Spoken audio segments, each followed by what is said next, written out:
very good evening and welcome to The World Now at 4 on Hills TV. I am Uduak Daniel. First, let's talk the headlines. And on the headlines, Buhari pledges support for Commonwealth. Still on the headlines, court drops corruption case against Kenya VP. Also on the headlines, COVID cases surge as Beijing battles infections. And on sports, Ziyech makes Morocco World Cup squad. And now the news in detail. President Muhammadu Buhari, during a courtesy visit to the British monarch, King Charles III, at the Buckingham Palace in London, the United Kingdom, that is the UK, says his administration will continue to pledge support for Commonwealth and strengthening democracy in Nigeria. Special Assistant to the President on Digital and New Media, Tolu Ogunlesi, confirmed the meeting with pictures of President Buhari and his host, King Charles III. The President, who is currently on a 2-week medical trip to London, used the opportunity to congratulate a British monarch on his ascension to the throne following the death of his mother, Queen Elizabeth II. Interested very much in Nigeria. Maybe of Nigeria's relationship with Britain for all long, and our economic strength.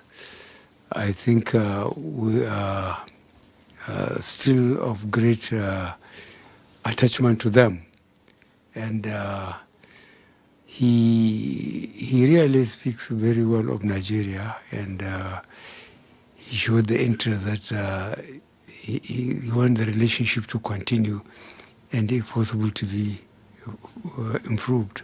Let the Nigerian businessmen and the British one continue to work together, and let them, make sure that the relationship is improved instead of. Nigeria's Center for Disease Control, that is the NCDC, has reported a total of 1,601 suspected cases of yellow fever from 463 local government areas in the 36 states of the Federation and the Federal Capital Territory, that is the FCT. According to reports, a total of 15 deaths were recorded from suspected cases in 10 of the states. The cases were reported from January 1, 2022 to September 30, 2022. According to the NCDC, there is a coordinated response activities through the National Multi-Agency Yellow Fever Technical Working Group.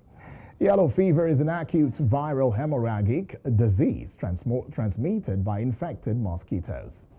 And now let's bring you more stories. Gunmen suspected to be bandits have reportedly attacked a village near Kafinkoro town in Paikoro local government area of Niger State. The communities in this local government have been identified to be spots of these bandits, as they have consistently attacked the residents and commuters plying the roads.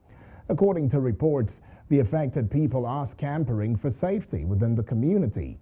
A security agency known for giving updates on dangers and evil acts perpetrated by gunmen, otherwise known as bandits, gave the intelligence in a series of tweets. As of the time of filing this report, police are yet to give an update about the incident. When we return, news from other parts of Africa. Don't go away.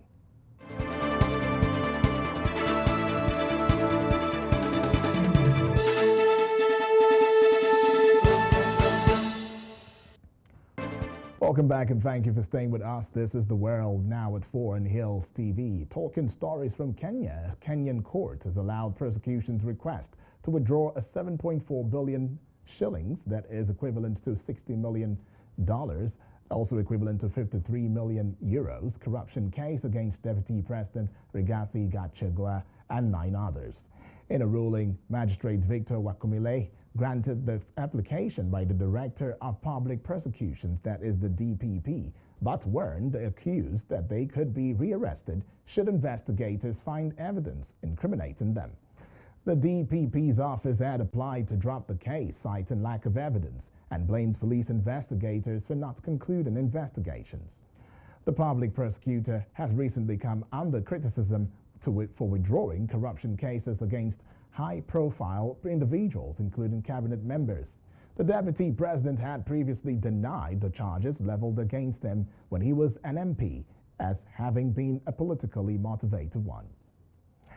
Leaders of Chad's main opposition groups on Wednesday said that they had been forced into hiding over fears for their safety following a deadly crackdown on anti-junta demonstrations. Head of the Transformers Party, Success Masra, told newsmen he was in another country because he was wanted by the Presidential Guard. Max Lolanga of Wakit Tama also said he was hiding somewhere within the country to avoid arrest. Both opposition figures have accused the junta of extrajudicial killings and mass arrests. They suppressed protest over delayed actions and elections. Masra and Logna said their groups have called on the International Criminal Court, that is the ICC in The Hague, to investigate alleged crimes against humanity. The African Union, that is the AU Commission, has condemned the violent repression, while Amnesty International said that a child was among the several dozen killed by the authorities' excessive use of force. Let's now take you to the world after this break.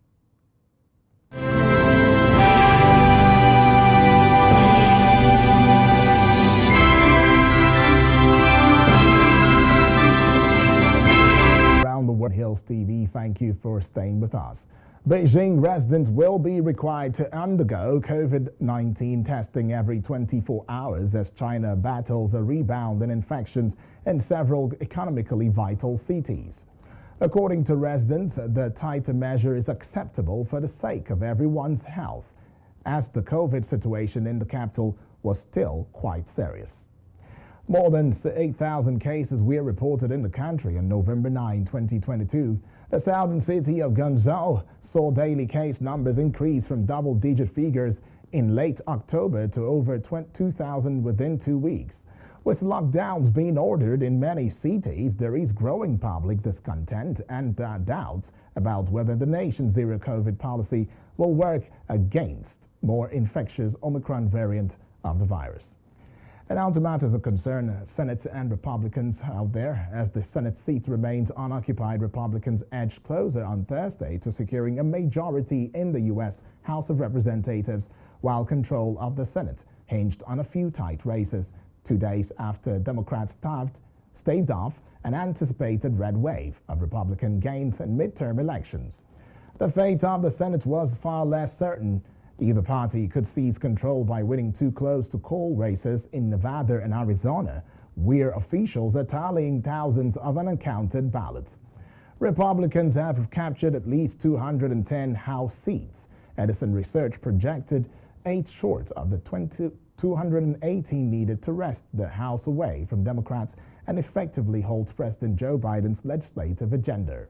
According to reports, remain favored. There were 33 House contests yet to be decided, including 21 of the 53 most competitive races.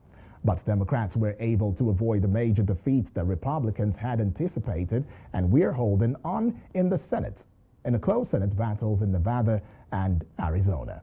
Biden had framed the election as a test of U.S. democracy at a time when hundreds of Republican candidates embraced former President Donald Trump's false claims that it was stolen.